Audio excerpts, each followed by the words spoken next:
हर हर महादेव। राम राम सभी को। हम भगवान शिव से प्रार्थना करते हैं कि आप सब पर उनकी करुणा और दया बरसती रहे।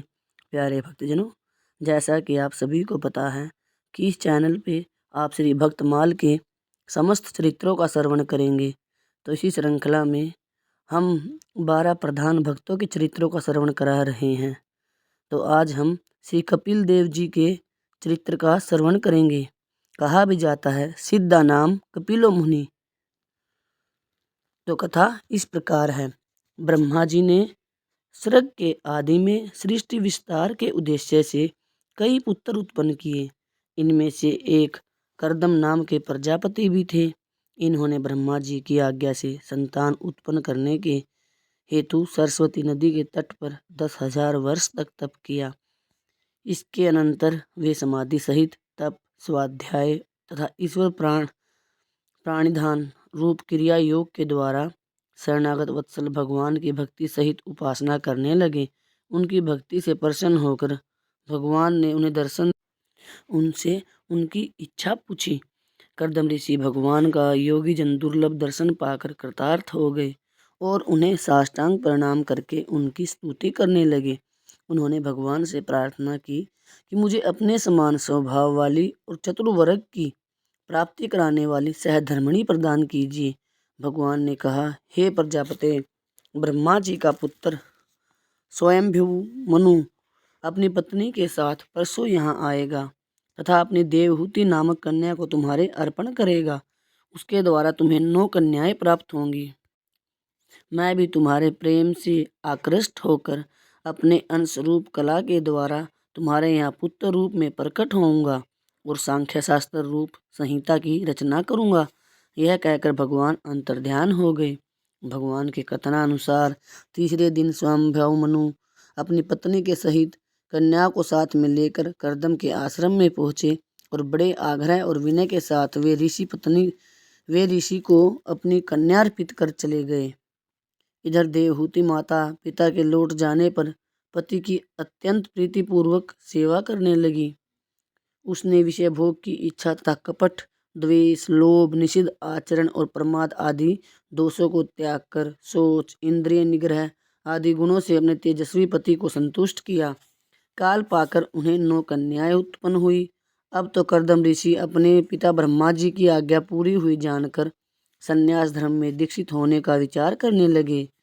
उनके इस विचार को जानकर देवहूति उनसे हाथ जोड़कर बोली, भगवान, आप अपनी आत्मा का कल्याण करने के लिए घर छोड़कर वन में जाना चाहते हैं तो जाइए।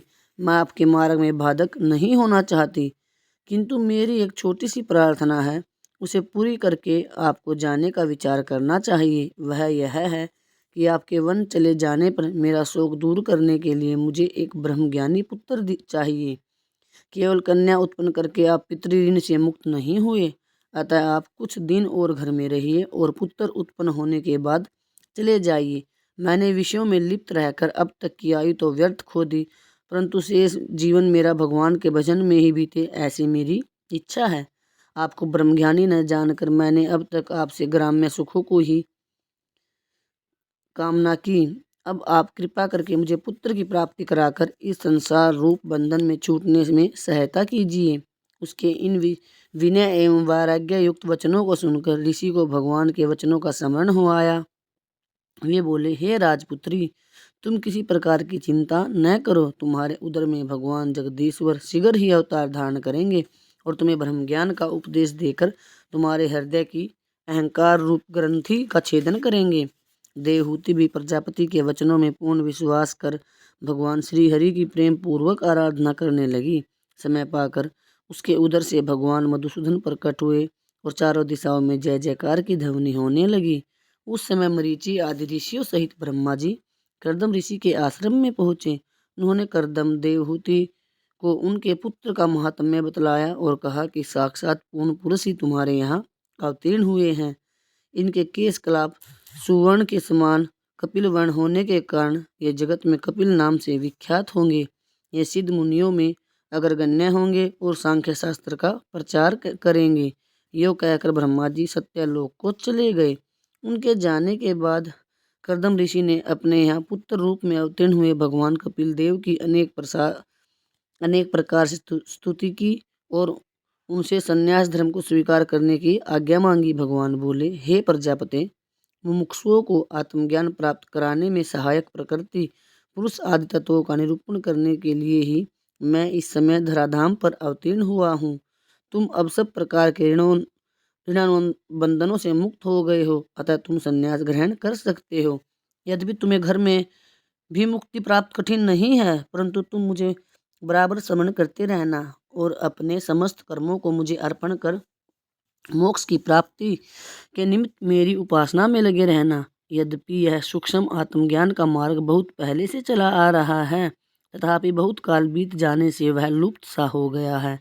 अतः उसका पुनः प्रचार करने के निमित्त ही मैं पृथ्वी पर प्रकट हुआ हूँ। सकल प्राणियों के अंतःकरणों में रहने वाला मुझ स्वयं प्रकाश परमात्मा को अपने देह स्थित आत्मा में देखकर तुम शोक से छूट जाओगे और मोक्ष सुख को प्राप्त करोगे। मैं देवहूति माता को संचित और क्रियमाण आदि सब प्रकार के कर्मों की वासनाएं मन से दूर करने वाली अध्यात्म विद्या कहूँगा, जिसके प्रभाव से यह देवहूति संसार भय को तर जाएगी और मोक्ष सुख को प्राप्त करेगी। भगवान कपिल देव के इन वचनों को सुनकर कर्दम ऋषि परम प्रसन्न हुए और भगवान की प्रदक्षिणा कर वन को चले गए। वे सकल संगों को त्याग कर अहिंसा व्रत का पालन करते हुए पृथ्वी पर विचरने लगे। उन्होंने अपने उत्कट भक्ति योग के द्वारा अंतर्यामी भगवान वासुदेव के चरणों में मन लगाकर उत्तम भगवत भक्तों को प्राप्त होने वाली भगवती गति को प्राप्त किया। महामुनि भगवान कपिल देव पिता कर्दम ऋषि के वन में चले जाने पर माता का प्रिय करने की इच्छा से कुछ दिन अपने पिता के आश्रम में ही रहे। एक दिन ब्रह्मा जी के कथन को समण कर देवहूति आसन पर बैठे हुए वास्तव में कर्म रहित किंतु मुमुक्षुओं को तत्व मार्ग दिखाने वाले अपने पुत्र से कहने लगी, हे प्रभु, मैं इन दुर्निवार इंद्रियों की तृप्ति के निमित्त विषयों की अभिलाषा से अत्यंत श्रांत हो रही हूँ। हे देव, आप मेरे इस महामोह को दूर कीजिए।